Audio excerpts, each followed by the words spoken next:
Video বন্ধ হবে না, ভিডিও বন্ধ হবে না, কেউ ভিডিও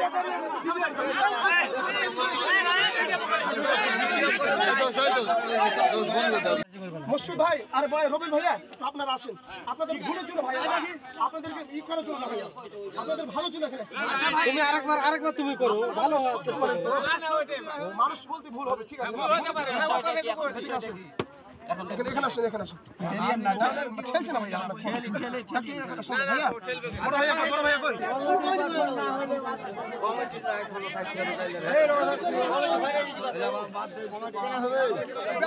কমেডি কেনা হবে কোরআন ভাঙে তুই কবে মাদ্রাসা কাটি ফোগাতে বাড়ি করছিস আর কইয়া মাদ্রাসা করছিস বাড়ি করছে বললে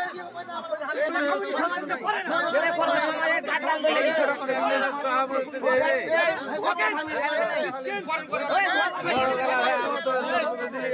আজকে ভাই একটা জিনিস খেয়াল করেন আপনি যে আব্দুল সালাম যুক্তিবাদী আসছে, আপনার এখানে 5টা লোক হাজির হচ্ছে না, তার মানে আপনাকে বুঝে নিতে হবে যে আপনার এলাকার লোক প্রত্যেকটা কষ্ট হচ্ছে।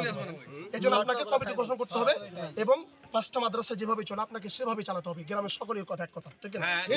সকলের এক কথা, কারণ এলাকার লোকজন ছেলেপিলা আছে, তারাও চাইছে আমি এই মাদ্রাসায় দেবো, আমার ছেলেকে ভালো করবো, কিন্তু আপনার এখানে থেকে ছেলেপেলা বাচ্চা কাছে বড় বড়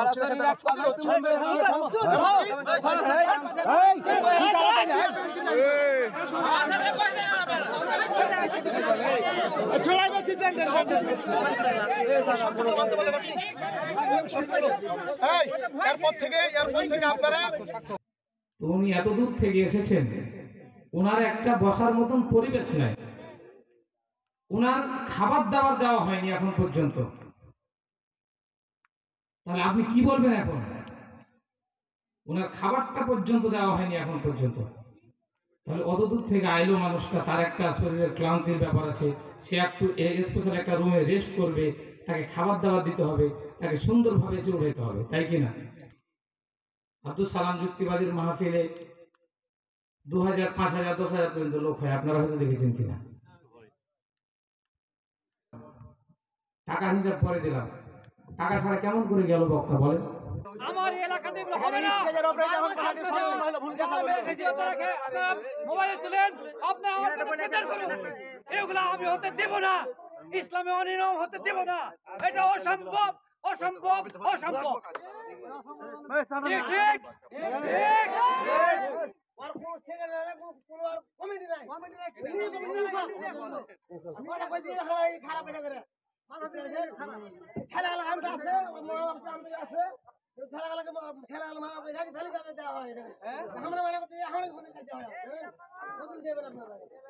আসসালামু আলাইকুম ওয়া রাহমাতুল্লাহি ওয়া বারাকাতুহু।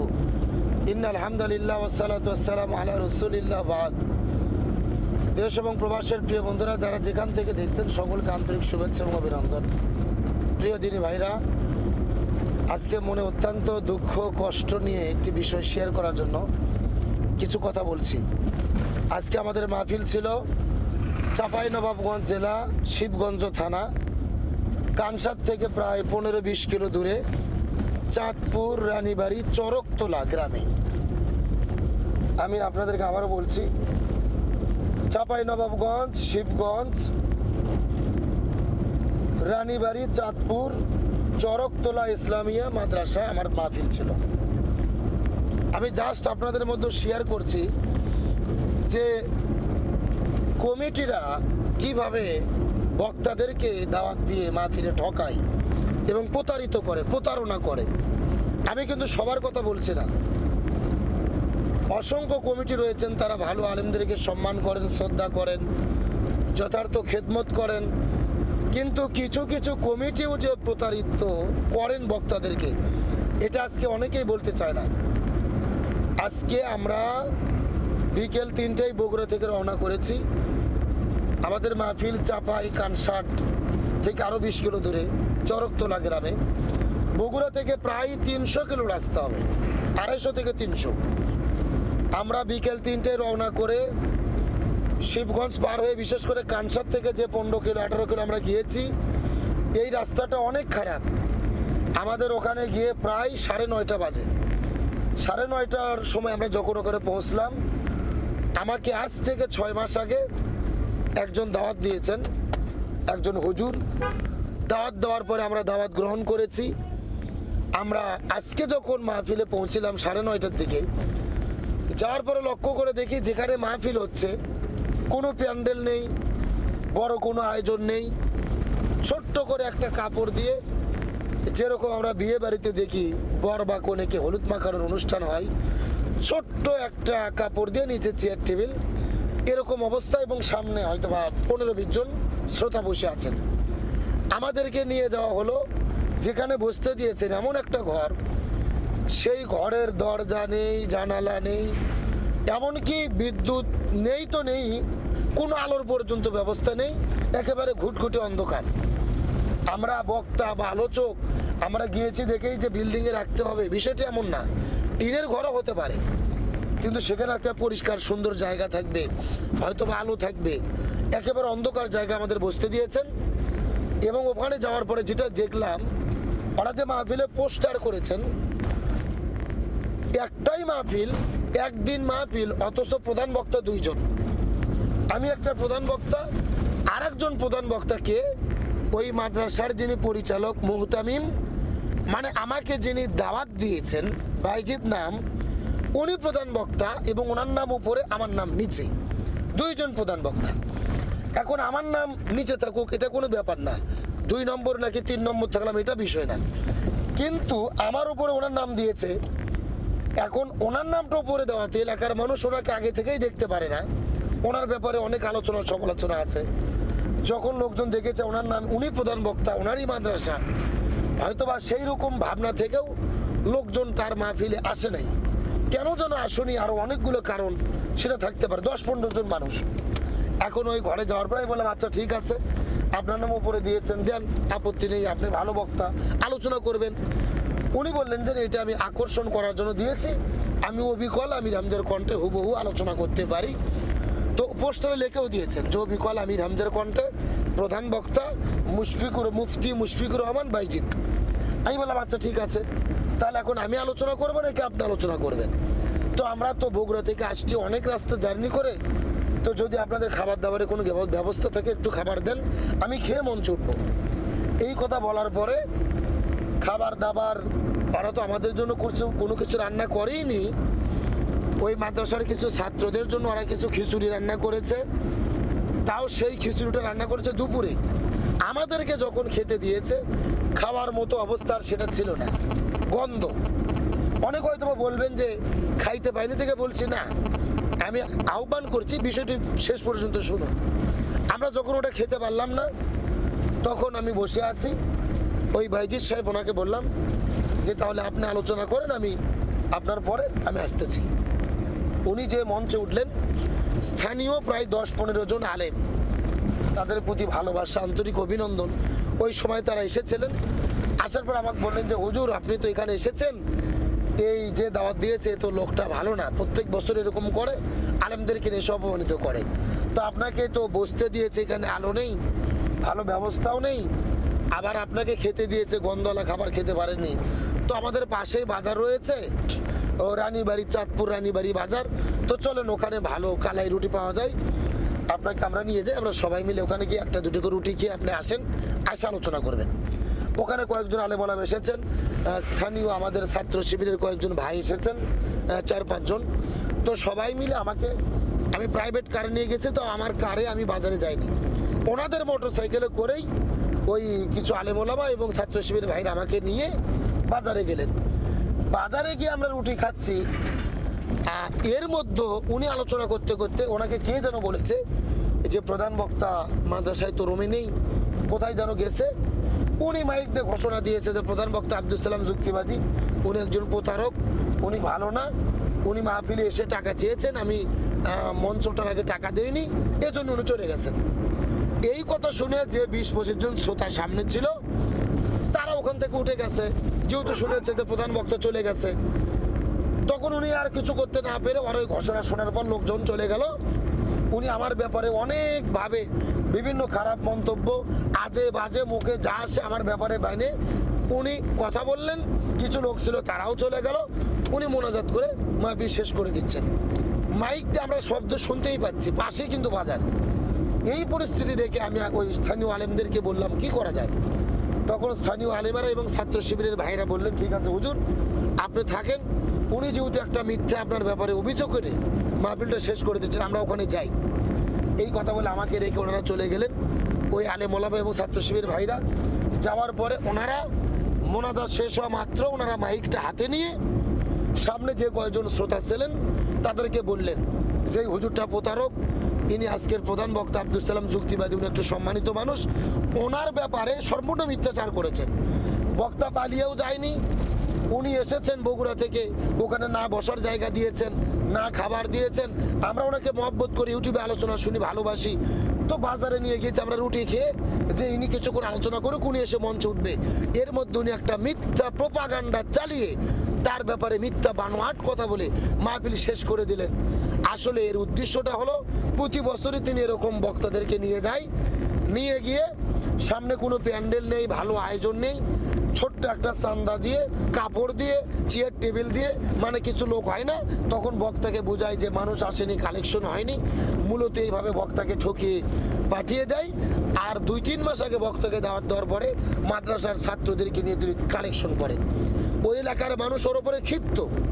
আমাকে দাওয়াত দেওয়ার পরে প্রায় 3 মাস ধরে তিনি কালেকশন করেছেন। এই ঘটনা ঘটার পরে যখন মাইক নিয়ে স্থানীয় আলেমরাই বক্তব্য দিলেন, তখন এই ঘটনা শুনে আশেপাশের বাড়িতেও যারা জেগেছিল সবাই ভেঙে চলে এসেছেন। তার কারণে হুজুরের ওপরে, মানে ওনার ওপরে আগে থেকে এলাকার মানুষ ক্ষিপ্ত ওনার ব্যবহারে। ওখানে পড়াশোনা হয় না, ছাত্রদেরকে নিয়ে শুধু কালেকশন করে উনি ওনার সংসার চালায়, ওভাবে তার জীবন চলে। তরকালি এলাকার মানুষ যখন সবাই এসেছেন এবং ওনাকে বলেছেন, আপনারা কেন আব্দুল সালাম যুক্তিবাদীকে দাওয়াত নিয়ে এসে অপমানিত করলেন, তার ব্যাপারে মিথ্যাচার করলেন, সে এখনো স্টিল আমাদের এখানে আছে, বাজারে এসে খাইতে গেছে, আর আপনি বলেন বক্তা পালিয়ে গেছে, টাকা দেয়নি দেখে, এই বলে মাহফিল শেষ করে দিলেন। এই কথা বলার পরে পরবর্তীতে যখন এলাকার লোকজন তাকে চাপ দিয়েছেন, উনি মঞ্চে এসে সর্বশেষ তিনি ভুল স্বীকার করেছেন। তার ভিডিও আপনারা দেখতে পারবেন। আমার এই বক্তব্যের আগে হয়তো বা দেখেছেন, পরে দিয়ে দেওয়া হবে বক্তব্যটা, বা ওখানে কি ঘটেছে।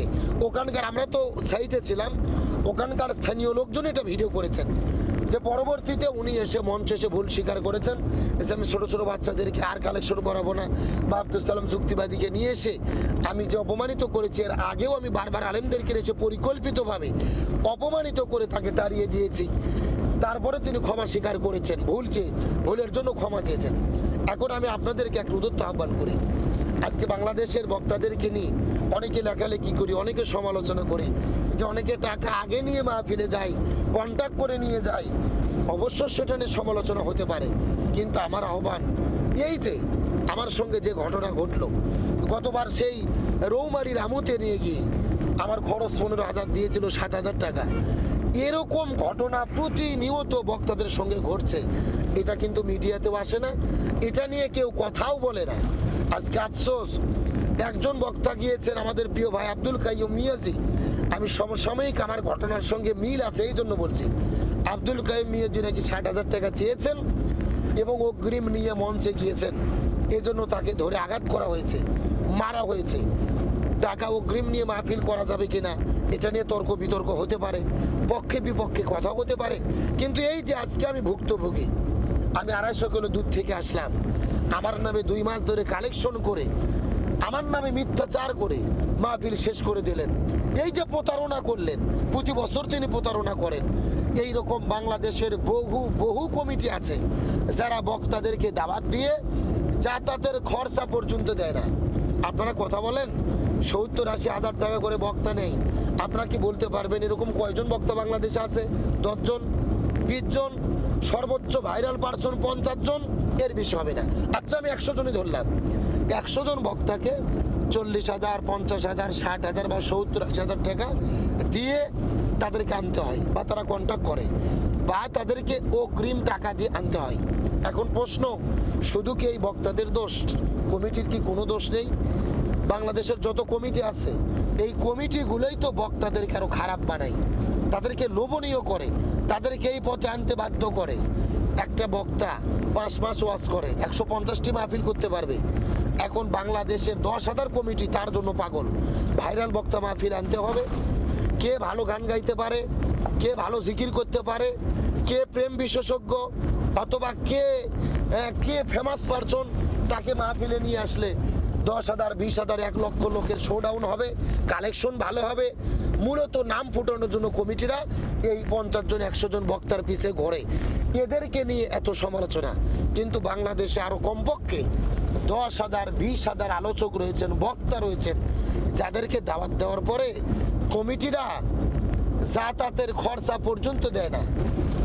আপনারা তদন্ত করে দেখেন, আমি দায়িত্ব নিয়ে বলছি।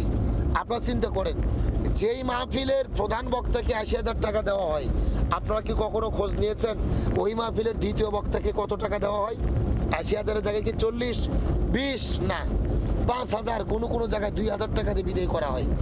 তাহলে এই যে 50 জন 100 জন বক্তার ব্যাপারে আমরা বলছি কন্ট্যাক্ট করে ওয়াজ হবে না, টাকা অগ্রিম নেয়, বয়কট, তাহলে এদের ব্যাপারে আপনারা সমালোচনা করেন। আমি এদের পক্ষে বলছি না বা সমালোচনার বিরোধিতা করছি না, কিন্তু হাজারো বক্তাকে কমিটিরা যে ঠকায়, প্রতারণা করে, আপনারা তার ব্যাপারেও কথা বলেন, তাহলে তো ইনসাফ হবে।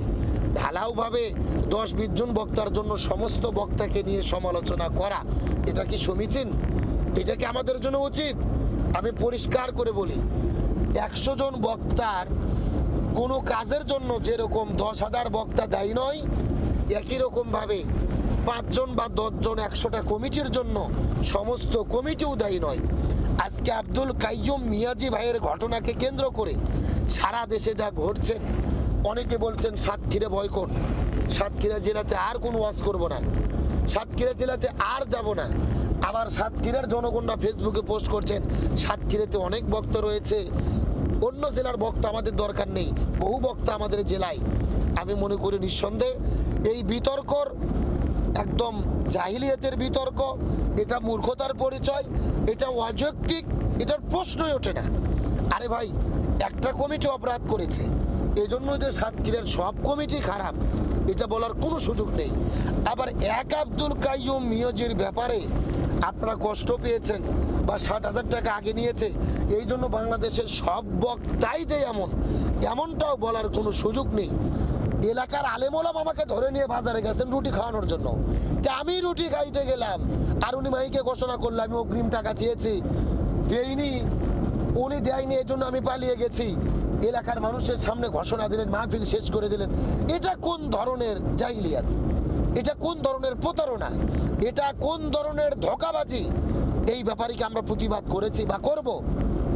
এই ব্যাপারে কি আমরা সবাই শেয়ার করব? বা এই প্রতারক কমিটির ব্যাপারে কি আমরা উদ্যোগ গ্রহণ করব?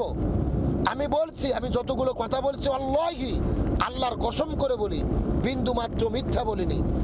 আজকের এই ভিডিওটা আপনারা দেখেন, আমি তার ব্যাপারে কোনো উদ্যোগ নেইনি। ওই এলাকার স্থানীয় আলেমরা, ছাত্র শিবিরের কিছু ভাইরা ছিলেন, স্থানীয় মুরব্বীরা, তারাই তার ব্যাপারে সিদ্ধান্ত নিয়েছেন, তাকে ধরে নিয়ে এসেছেন, মঞ্চে তিনি ক্ষমা প্রার্থনা করেছেন। আমি আজকের এই বিষয়টি শেয়ার করলাম যে বর্তমানে বক্তাদেরকে নিয়ে যে সমালোচনা হচ্ছে, আমি উদ্যত আহ্বান করি প্রিয় ভাইরা, দিনের স্বার্থে আমরা আলোচক, আমরাও কিছু টাকা পয়সা চাই বা নেই। 100 জন বক্তার নেয় বেশি টাকা, কিন্তু হাজার হাজার বক্তারা ঠকে, যাতায়াত ভাড়া পর্যন্ত পায় না। তাদের ব্যাপারে কথা বলেন, প্রতারক কমিটিদেরকে নিয়েও কথা বলেন, যারা অতিরিক্ত টাকা নিচ্ছে তাদের ব্যাপারে সমালোচনা করতেই পারেন, আমি নিষেধ করবো না, তাদের ব্যাপারে কথা বলেন। তো আমার প্রশ্ন, তার পিছেই তো আপনারা ঘোরেন। 80,000 টাকা কে নিচ্ছে? এখন দেখেন তার চাহিদাটাই বেশি। যে 80,000 1 লাখ টাকা নিয়ে ওয়াজ করে না, তার চাহিদাটা বেশি, আমরা তার পিছেই ঘুরি, সবাই তার পিছে করে।